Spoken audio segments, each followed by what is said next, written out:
that speaks and a mayor that inspires, a mayor that creates and a mayor that negotiates. But we also need a mayor that protects us, that protests when he needs to, and speak up when he has to.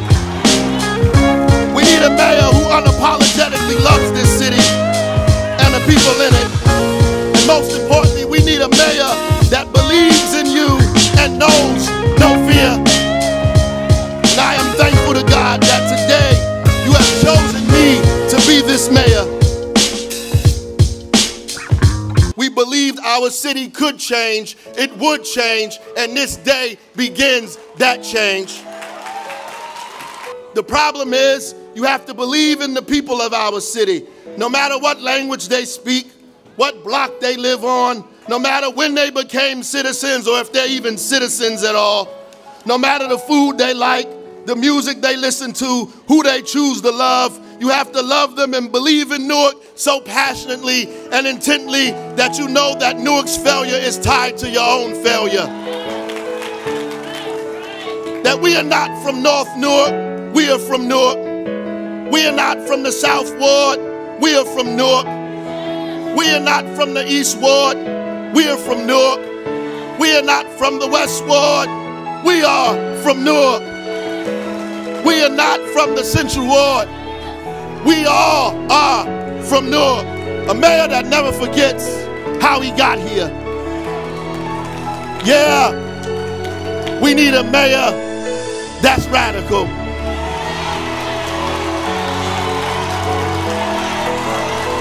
But by God's grace, I'll be able to look back on this day and say that they were wrong. I'll be able to say that my father, Amiri Baraka, who gave his life to this city, lying on his deathbed in Beth Israel Hospital with campaign literature in his hand, I get to say that he was right. I'll be able to say that he didn't pass away in vain, that he couldn't have possibly dreamed this day would arrive as he sat chained in a wheelchair in the hospital in the middle of the Newark Rebellion. Or my mother, Amina Baraka, a young girl on Howard Street, a student at Arts High School, a singer, a dancer, and an artist that sacrificed their own dreams so that the people could dream freely. Pregnant with my oldest brother in the dangerous times of 1967. Today, I'll be able to say she was right. I get to say today that the people of Newark are victorious. I'll get to say, El Pueblo Unido, jamás será vencido. El Pueblo Unido, jamás será vencido. El Pueblo Unido, jamás será vencido. God bless you, God bless Newark, and God bless all of us. We came in the office, there were a lot of things happening already, moving very fast, and so we had to come in and take on some very strenuous challenges and be able to overcome those obstacles. 3 years ago, we announced that we were launching an investigation into whether the Newark Police Department had engaged in a pattern or practice of unconstitutional policing. Police departments' stop and arrest practices have a disparate impact on the city of Newark's black residents. In addition, we found reasonable cause to believe that the Newark Police Department engages in a pattern or practice of excessive force in violation of the Fourth Amendment. So in the past, I think that the Prudential Center and the city had at times a complicated relationship. Baraka actually inherited this budget, which was originally $90 million out of balance.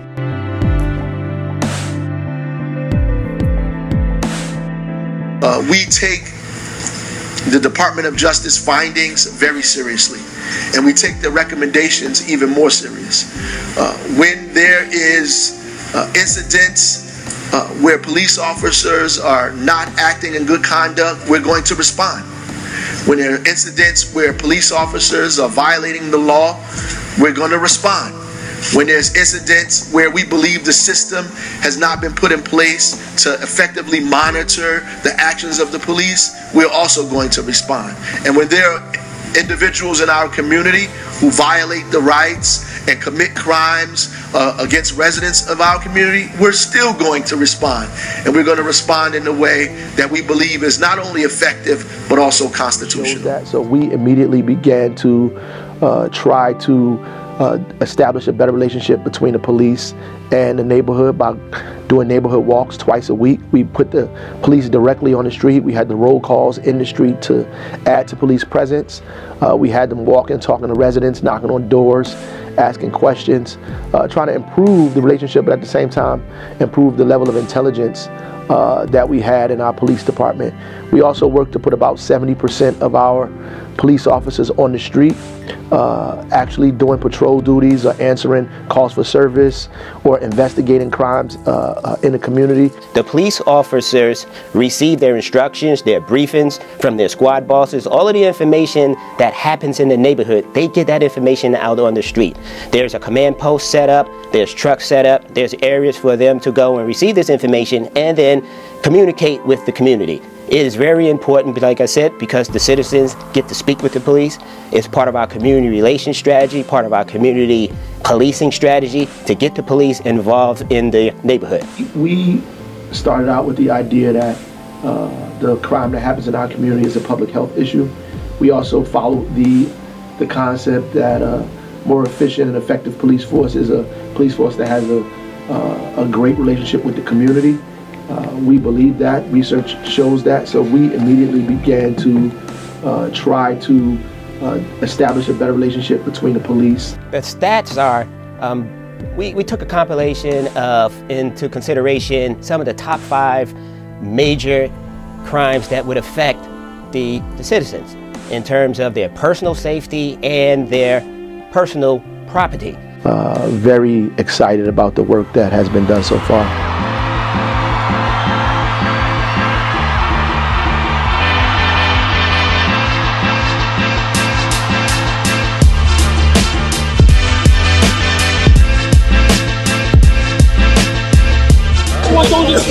Georgia King Village, summer fun in the city, Newark, New Jersey, the biggest and best city in the state of New Jersey. We accept the challenge here in Newark. We say no to guns, no to violence. We love the people in the city of Newark. We accept the challenge. For all those out there who got ALS, we love you from the city of Newark. 1, 2,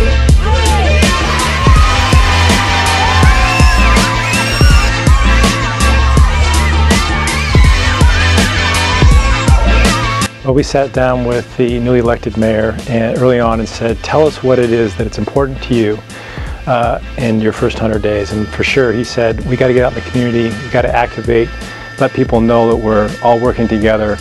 And it was really his idea to have these events happen in all these neighborhoods. And we said, use this as you will. And he said, let's go play some hockey. So we went out in the street and played street hockey and gave away prizes, and we had the time of our lives. The Adam Aaron and the folks over at the Devils organization have been extremely helpful in terms of our literacy program, in terms of our summer initiatives. They've done hockey in the street. Probably the first time ever in Newark we've had street hockey on Stratford Avenue and Pennington Court. In very difficult areas of the community, they've been willing to come out and bring their, not just the workers, but their execs, and put them on the street with us in the city of Newark. So we've gotten the kind of support from the business community that we should applaud, and I would imagine that it will continue. So we've increased our immunization services for both adult and children by, and this is just from last week's our report, by 80%. This is amazing because when we opened our doors for immunization this year for schools, we had people wrapped around the corner. We took pictures of this. It was amazing to see. The other way that we're able to increase immunization is by going out into the community. Well, we've actually been meeting with the Newark Department of Health and Community Wellness, and we want to bring health care services and information to our community. Because as we know, our community in Newark is lacking in health services, and we have many diseases, diabetes, high blood pressure, lead, poisoning. So we want to inform the community, and our whole administration is about involvement in our community. We're out here to begin to highlight once again lead poisoning in our city. You know, many of us believe that lead is no longer a problem in the city of Newark and a lot of these cities, but that's not true. We have to do something about it, and I am proud that Dr. Hamdi and the Department of Health is going forward to provide free screening for our residents here in the city of Newark. Get tested for children, you know, under 6 years old, is that right? To be able to come to our new renovated health clinic, 394 Washington, right? University, excuse me, 394 University in Washington is right there. 394, come check it out, come get your kids tested. It is very important that we get tested and we're able to get our homes tested as well for lead, so we can abate the lead in our homes, so our children can continue to look as beautiful, as healthy as these kids look out here today. You know, the other is that we're able to pass our letter of agreement audit from the state. Over the past 3 to 4 audits, the clinics have not passed. In fact, we're at jeopardy of losing our LOA, which meant that we would have lost services to our the neediest populations, and those are the uninsured and undocumented. But we passed our audit with flying colors.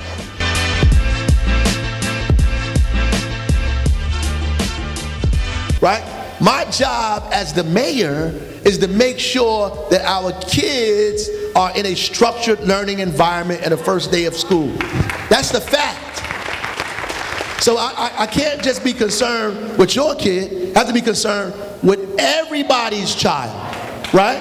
Hi, my name is Isis. I live in the South Ward. My question tonight is not education. The question is, do you have a solution for the drug seller?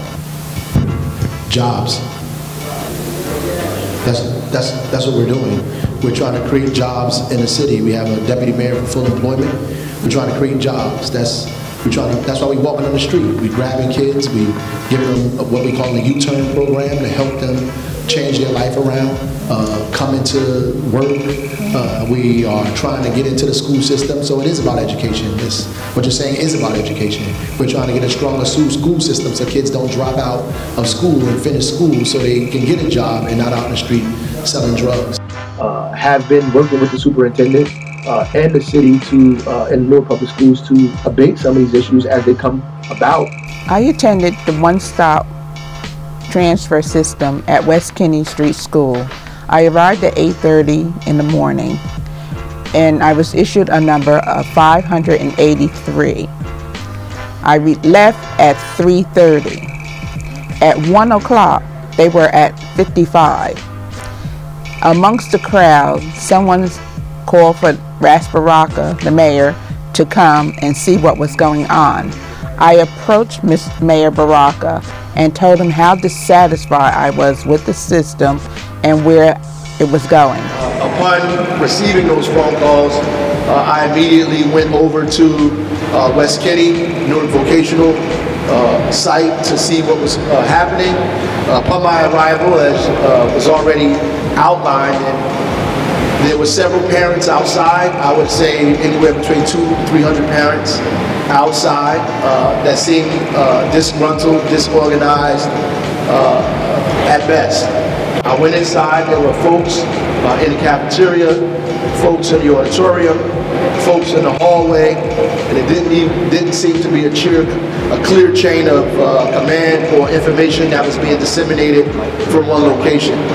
Besides the fact there were another 200 or so people outside the facility trying to get in. They immediately made a decision to tell the people outside that they were not giving out any more numbers, and this was around close to 1 o'clock, who have probably been standing there for 2 hours before then. And they were calling just to ask, you know, what happened. Did anyone from the public schools give me a call? And at that point, no one called me back. Only people from Mayor Baraka's office. So they asked me to go and check. When I went to check, nothing had worked yet. So Mayor Baraka's office asked me, you know, they called me again. When I told them nothing happened, they, from what I know, they called the public schools and they worked on getting my child back into Chancellor. I just wrote a letter to President Obama to get federal intervention in what's happening here. As the mayor of the city of Newark, my job is to make sure that every child has access to free and unfettered, a decent education in this city. And I'm going to do everything in my power to make sure that that happens.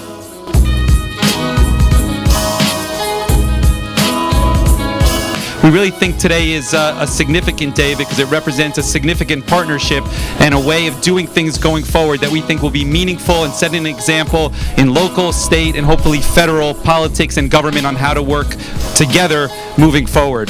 It is a breath of fresh air to be able to work with Mayor Fulop and Mayor Torres around issues that are plaguing our cities collectively.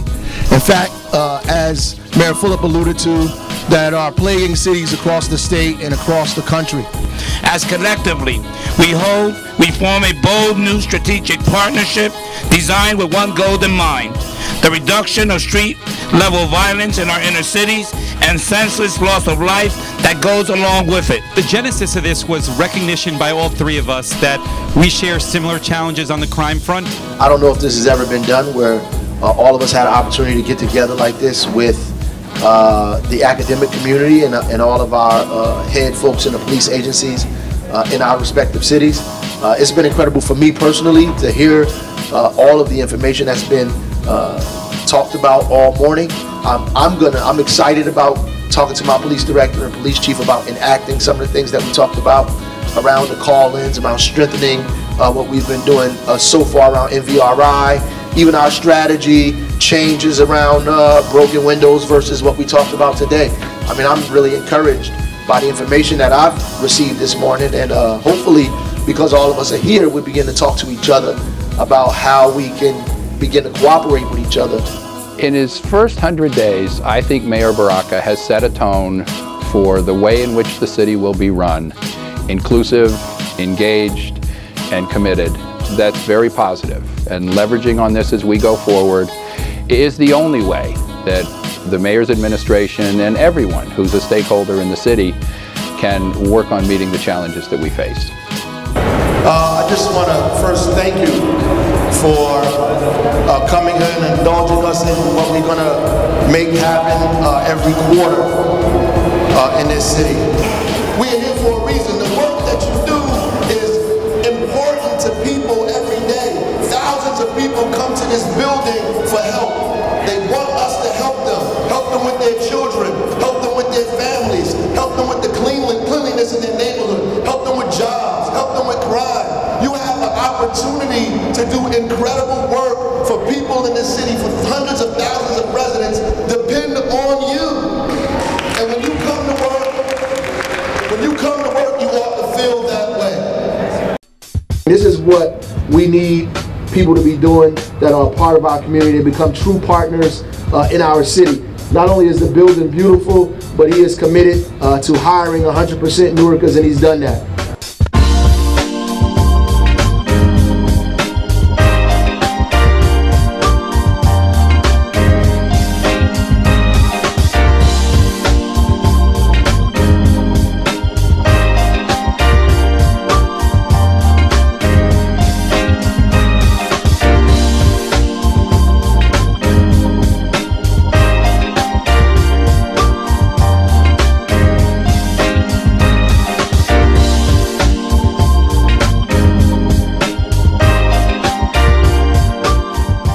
There are similar opportunities to the Sonic project. There are stores, Newark is hot right now, and there are businesses, franchises that are eager to relocate into the city of Newark. And what was so great about the Sonic project was not that just that they hired people, but they also employed them during the construction from Newark. So our goal is to make sure that the Sonic model is the model, that we have people who are employed, who are paid a living wage, and that they have opportunity for long-term employment. Well, I'm seeing a lot of jobs that's opening, never like before. I've been down to 990 Broad Street. I've been seeing bus loads of them.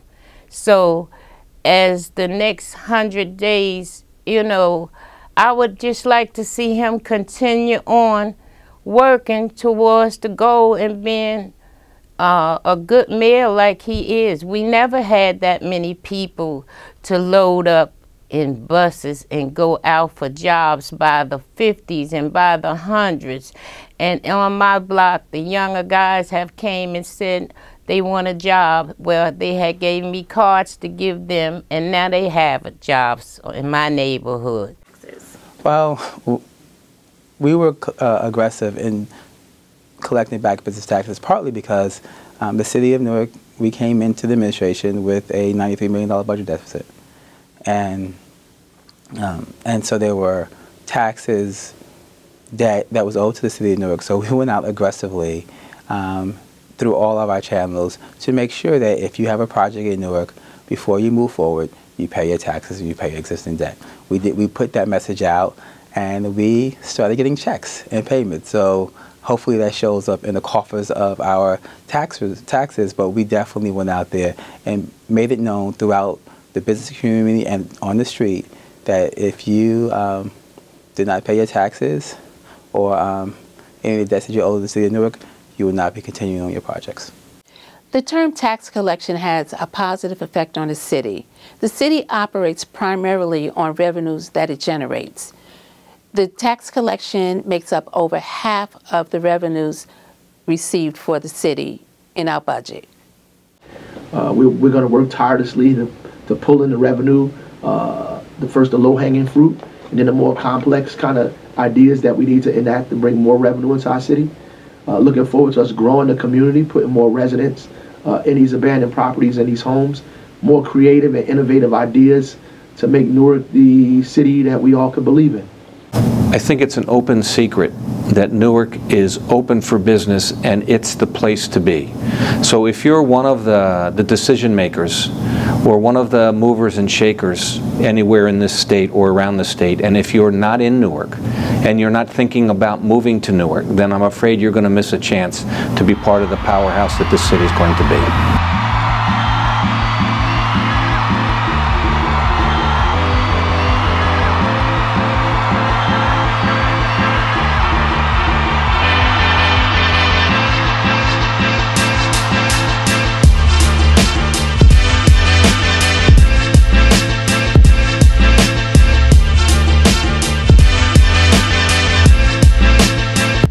Panasonic relocating to Newark is a significant milestone.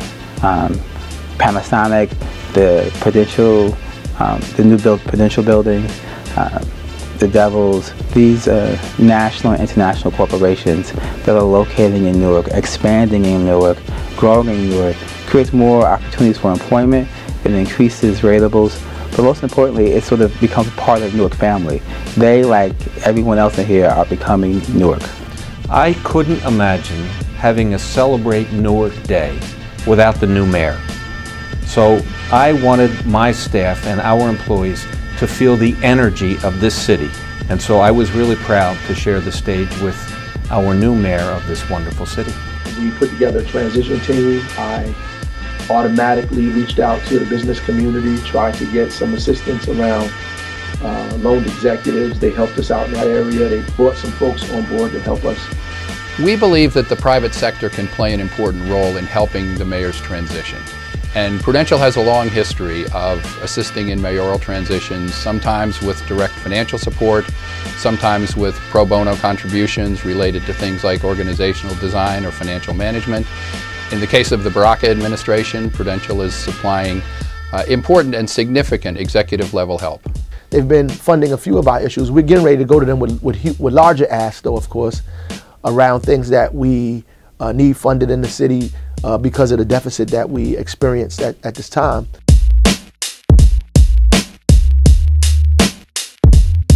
As the City Council prepared to consider major budget amendments on the day before their state-mandated deadline, it looked like there might be more nays than yays. But it is perhaps a measure of just how rich Mayor Ras Baraka is in political capital that his mere presence at a council meeting turned skeptics into enthusiastic supporters.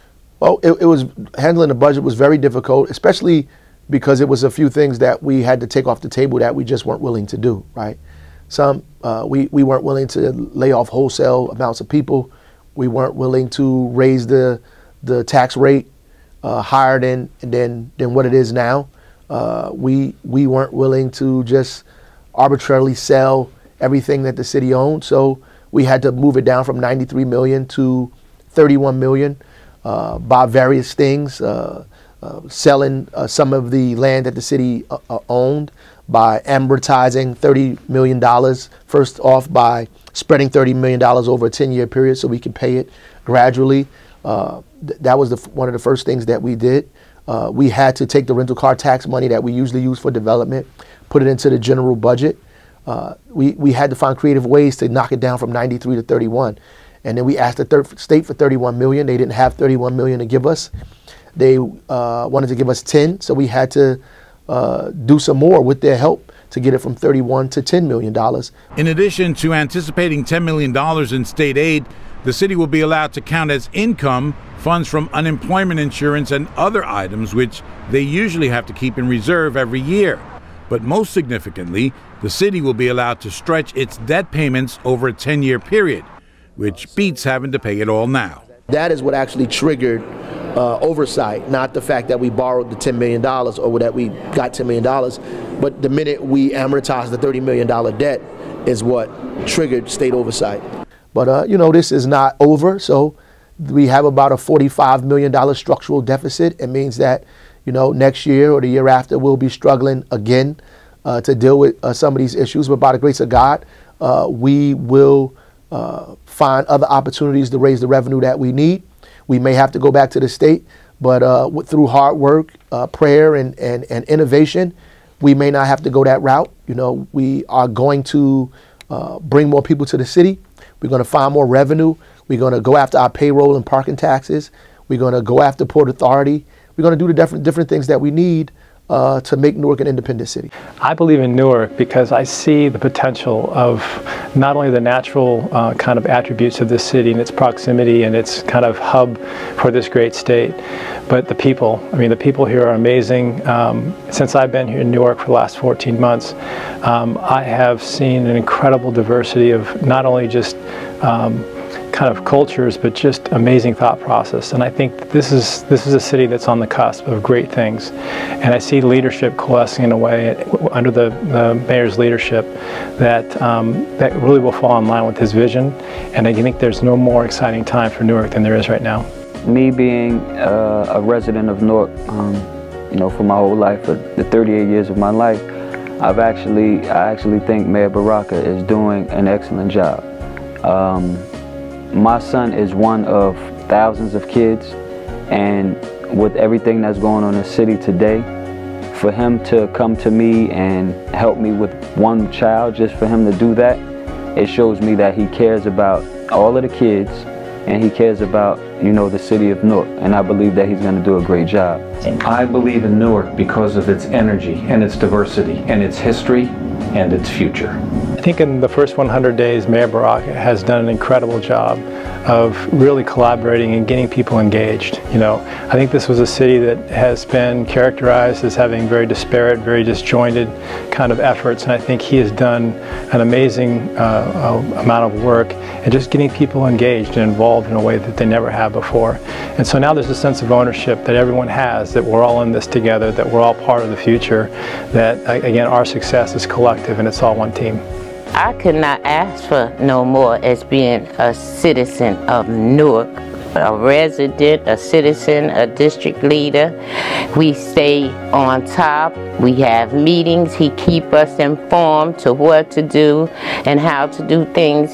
So I tell you, it's not much more I can ask for him to keep on keeping on, because I don't want him to be like this mayor or that mayor. I want him to be like Mayor Baraka. I believe in Newark because I think Newark is one of the best cities in this nation, and because we have some of the most committed, hardworking, and passionate people that I've ever seen in my life.